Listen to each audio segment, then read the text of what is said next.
Are you a self-sabotager? Does self-sabotage get in your way? Like you know the things you're supposed to do or you know what you need to do, but then something happens and you find yourself not doing that thing that you know you need to do. Yeah, you're not alone.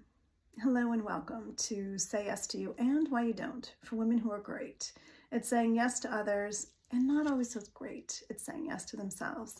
Today we are talking about the 3 ways, most common ways that women I work with find self-sabotage happening in their life. And let's talk about unraveling it and also take advantage of the Say Yes to You 3 strategies to own your yes and your no, and where you will explore some of the ways in which you can step out of these patterns.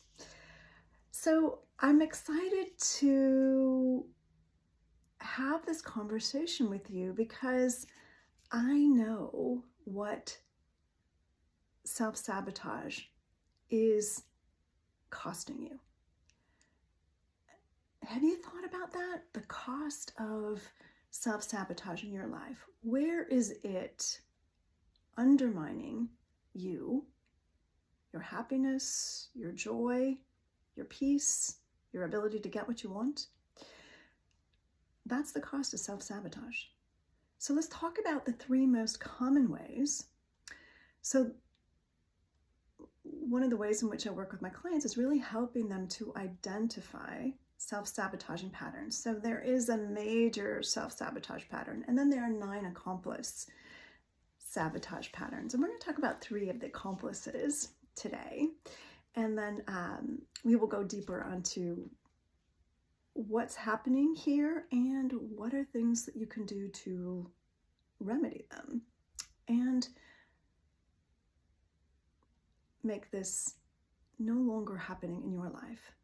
So the first one, which is so common, and especially for women who are saying yes to others and not so often saying yes to themselves, is the pleaser, right? You are more willing to please others than please yourself. You're more willing to give other people what they need so they will get what they want. So they won't be uncomfortable. They won't be unhappy with you. They will feel accommodated. You will be overly willing to be of service to somebody, overly willing to give up your needs so that you can please somebody else. So if you are someone like that, notice how that pleaser shows up. Notice how she is so frequently ready to be assisting somebody else. I know for me how often I have to keep myself in check when I hear somebody talk about an issue or a problem. They haven't asked me for help. They're not looking for my help. I have to really pull back and go, Claudia, nobody asked you. This is not for you to take care of. It's their life. They get to choose. But how often are you stepping in when you see somebody has an issue, has a problem, something that you know how to do easily, and you think, well, I'll just take care of it. They didn't ask you. And you're suddenly taking on somebody else's problems, somebody else's issues, and inconveniencing yourself or keeping yourself from doing things that matter to you. But instead, you're so willing to throw over your own needs, desires, because you see somebody else. Perhaps in your mind, you say, oh, they need you, or they need help more than you do, or they don't know how to do it, so I'm going to do it for them. Could be your children, could be a neighbor, could be a random person. Sometimes I see it just in my community. I'll see where somebody just starts doing something for somebody else, and I think, oh my goodness, they just completely gave over their time, their assistance to somebody who completely could have handled that themselves or could have found resources right there. But instead, this person went way out of their way for something they didn't really need to do.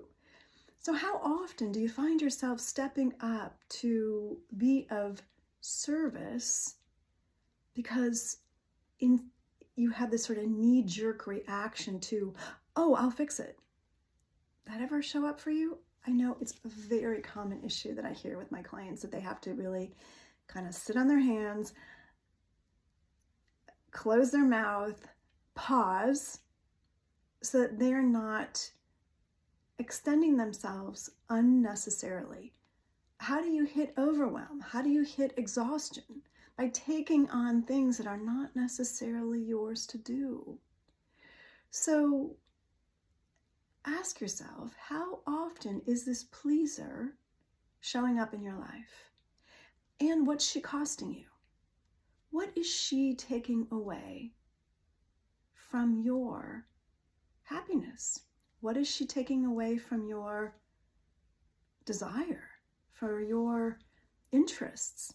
Where is she making your days longer, your list longer, because you've just taken on somebody else's things that you didn't need to do? I know one of my clients said to me that, she was volunteering for these things in her community because she always was the one that could do it.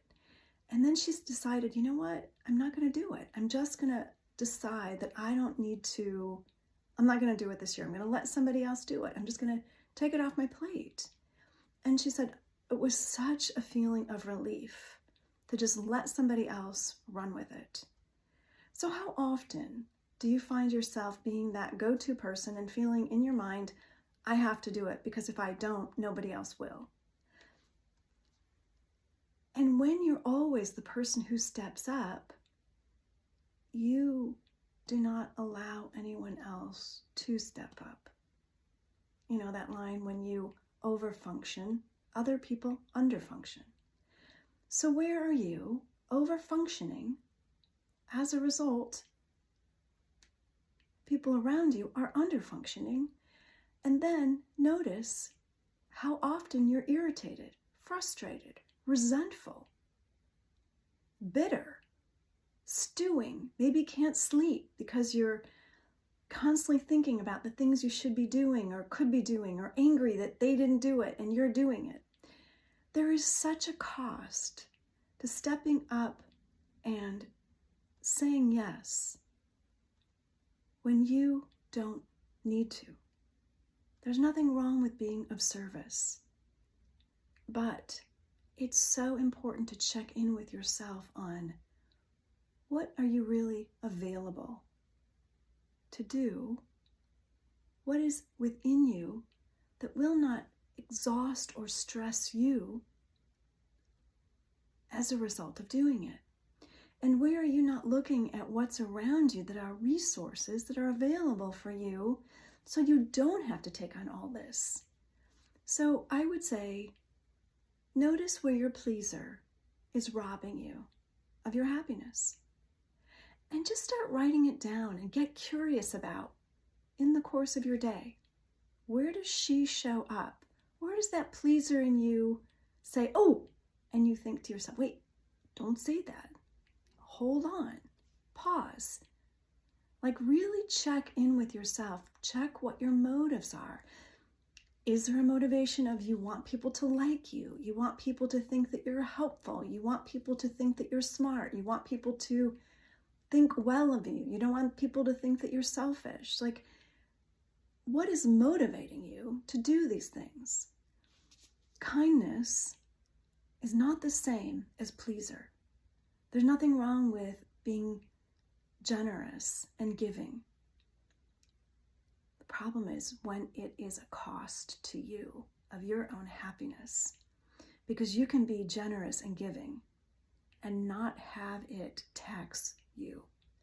So only you know what that line is. And sometimes it's a fine line. And sometimes there are people who you find yourself constantly giving to, and you just feel like you can't rein it in. And allowing yourself to initiate a pause and just sit with, is this mine to do? Just asking yourself that question. And also asking yourself, what's in it for me? Like, what am I getting from this? And is what you're getting something that really benefits you, or does it cost you and exhaust you? And let that be the litmus test. So I said I was going to talk about 3 different ways that your self-sabotage shows up. So that's the first one, your pleaser. The second one is your avoider. So frequently I find when I'm working with clients, the pleaser is very strong, but so is the avoider. She is the procrastinator. She's the one, you've given all your time away, so you've got a lot of things you're not taking care of in your own life. The list is usually strong. The list is usually long. It could be your health. You know, you need to go to a doctor. I've had clients I started working with, they're like, I know I need to go to a doctor. I know I got a whole bunch of stuff that probably needs attention. I don't want to find out. I don't want to deal with it. Haven't been taking great care of myself. I don't want to find out what it is. So that's one way I've noticed that avoider shows up. Another is just, that plain old procrastination. There are things perhaps you're interested in pursuing, and that's all they are. They're things you're interested in pursuing, and they get like backburnered. Never have time for it. Too busy, too tired. How could you have any energy for it, right? You've been putting all your energy out in other places. So procrastination's a big thing. It can show up in your house. Your house can feel like a wreck. I've had clients where I worked with them. One of my clients, like, I don't even want to walk in the kitchen. It stresses me out. There's so much chaos there. I don't want to deal with it. So it can show up. Your house is a wreck. It can show up in your physical body. It can show up, your internal is a wreck, right? You know that there are things emotionally you need to deal with, don't want to. So you just keep putting it off. You get lost in your distractions. Read too much, eat too much, shop too much, scroll too much. Whatever it is, you distract yourself so you don't have to deal with what's really going on. And then it adds more stress, anxiety, because you're not dealing with it. It's like the mail that piles up and you're like, in there are things that need your attention, but you're like, I don't want to deal with it. And by saying you don't want to deal with it and not dealing with it, it just makes it worse because it's always niggling at you in the back of your head. So where does your avoider / procrastinator show up in your life? And how is she robbing you? And I always tell my clients, whether it's your pleaser or your avoider or the next one we're going to talk about, write it down, because to all of these things in our minds, it can feel so big, like, oh my God, I don't even know where to start. You just can't tackle it because it just feels enormous. But when you start writing it down, you realize there's a beginning, there's a middle, and an end. Most of my clients don't want to sit down and do this, but they do. And when they do, they're like, oh my gosh, like I got to see what's really going on here. And then I could see, oh, okay, I could start making some small changes. And that's what it always is. When we're making changes, it's small incremental changes. You start thinking that you have to do it all at once, and then it becomes overwhelming. Nothing can be done all at once. That is an impossibility. Clearly it will overwhelm you, and it will create even more procrastination because it'll feel like it's so overwhelming you don't want to go there. But when you just write it down, make a list. You don't have to do anything with the list. Just write it down and see all the things that you are procrastinating on. Your health, your physical activity, your house, conversations you need to have with people, whatever it is, write it down. The activities you want to participate in but aren't, just write it down. And that's it. And then after you write it down, just look at it and notice that eventually you hit the end of the list, right? There's a beginning, a middle, and end. So that's the good news. All avoidance is what are things that you have just said not now to. And then once you've said not now to it and you've identified it, then you'll be able to move into next steps. But you have to be willing to start. And your first step, acknowledge that avoidance is one of the ways in which you are self-sabotaging. And when you identify all the ways in which self-sabotage of avoider has stopped you by your list, you start to be able to see, oh, okay, then you'll be ready for next steps. But you have to do it incrementally, otherwise it just feels overwhelming and you don't do it. So that is the beginning to the antidote to this avoider running you. And the third way that self-sabotage shows up most prevalently with my clients is the controller, right? So the controller is that one who, and I say that this is also the way that the pleaser is very sneaky, because the controller wants things their way. The controller knows in their mind the right way. There's a right way and a wrong way, and that's how the controller operates. The right way is how they do it. The wrong way is how other people do it. And so if you're operating under a controller as one of your self-sabotage patterns, and that's also an operative word, is one of. We all have more than one pattern in our life that's running us, and sometimes they piggyback on each other. And I see the controller and the pleaser completely piggybacking on each other. So the controller kicks in and really thinks that, yes, they know the right way, and because they know the right way, they're going to step in and take care of it. And I would say sometimes, not always, but many times, that pleaser, part of her motivation is that she wants to control the situation. And so to control the situation, she'll take care of it. So get curious about your pleaser, controller, if this is your pattern, or just the controller on her own, of how it shows up in your life. How is that controller robbing you of your peace? Where is she stepping up and saying, I'm going to do this because I know best? That controller is that person in an organization, in a family, in a group who doesn't listen to anybody else's opinion, always the one that, is taking off, not listening to anybody else, just carrying out their decision, what they think is right, doesn't have any interest in input, might have the illusion of listening, but then doesn't pay any attention and just goes ahead and does it their way. The controller is always believing that they are right and everybody else is wrong, or some version of their wrong. And so if that is your pattern and that controller is running you, what I know from dealing with my own control issues and my clients is that it always robs you of your peace, because the controller is usually always frequently operating, I wouldn't say always, but frequently operating out of also a place of perfectionism. There's a concern that things won't go perfectly, and so they're going to take over. And like I said, it doesn't matter if it's a family situation, community situation, a work situation, they're taking over. And so as a result of their stepping in and being controlling, they don't allow their children to develop skills. They don't allow their children to make mistakes. If it's an employer, they don't allow their employees to have freedom to do it their own way, have their own experience, maybe even coming up with a better solution.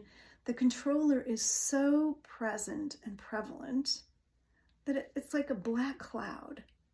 And nobody wants to say anything because they can feel the controller is just full steam ahead, not open to other opinions. There's just not a feeling of environment, doesn't feel conducive to a conversation, because they see where the controller has just decided it's their way.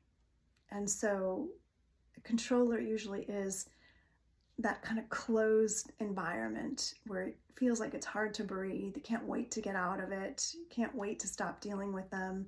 And if you're operating from that place, it can feel that way inside of you. You just feel like you can't stop yourself. You just have to fix it. You just have to take care of it because you can see the train wreck that's ahead and you're just the one who has to step in.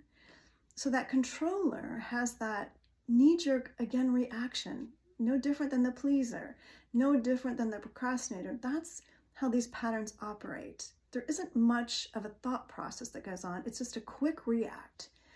And these patterns are rooted, very firmly rooted, because this is a way you've been practicing it.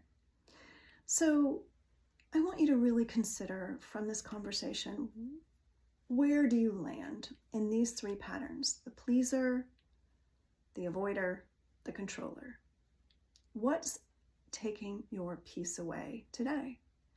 What is most active and making it most difficult for you to feel at peace, to feel an ability to just relax? As one of my clients said yesterday, an ability to just exhale, because that's what these patterns do. They keep you feeling so bound up inside that you don't feel like you can relax. They feel like you're kind of on steroids, you're like speeding up and you just have to kind of full steam ahead do it that way. So what is your takeaway from today? I would so love to hear in the comments what you have identified and what you're going to do to start to do things differently. And with this controller, the biggest way to start shifting her is to call her out. Like, what I know from working with clients is that so many times people aren't really conscious of these patterns because they're so ingrained. So this is about becoming conscious of where your controller shows up. Sometimes for people it shows up more at home than at work, or vice versa. So notice where your controller shows up. And once you start identifying it, you can really start to ask yourself, what's most important now in this situation? What's most important? And from there, you automatically will be taken off of knee-jerk reaction to control. And instead, you'll be able to respond and start making different choices. Also, don't expect this to happen overnight just because you've identified it. It's only the first step. Identification, awareness. We talked about in the very first podcast, very first opportunity I had to share with you, three process of changes. Awareness is the first step. Awareness, acceptance, action. So if you don't have the awareness, you can't change. So you have to have clarity of mind. What are you doing? So start identifying your patterns. Share with me, which is most prevalent? What have you noticed as a result of listening today? And what are you going to put into practice? I would love to hear. And do take advantage of the 3 strategies to say yes to you. You can start saying yes to you, because all of these patterns are stopping you from saying yes to you. Guaranteed. Thank you for being with me today on Say Yes to You and Why You Don't. For women, great. It's saying yes to others. Not always is great. It's saying yes to themselves. I'm Claudia Braun, mindset, lifestyle, and EFT coach for women ready to start saying yes to themselves. Thank you for being here. Please share and do continue to support and subscribe here. It just means so much to me. And let's spread the word of it's time to say yes to ourselves. Bye for now. Look forward to seeing you soon.